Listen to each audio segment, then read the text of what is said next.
Hello, my name is Sam, and welcome to BrainTech. In this video, I will show you how to use Eventbrite. To start, open your internet browser. Then, head on over to eventbrite.com. Once you are now here, you will have the option to log in or sign up. If you already have your account, select your profile on the upper right. If you don't have it yet, you can always select Sign Up.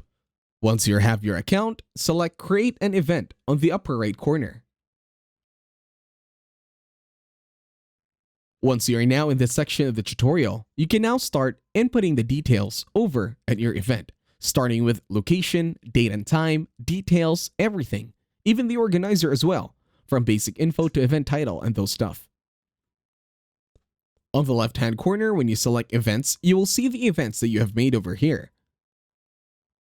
And that's it. Thank you very much for watching. Please leave a like, share, and subscribe to the channel.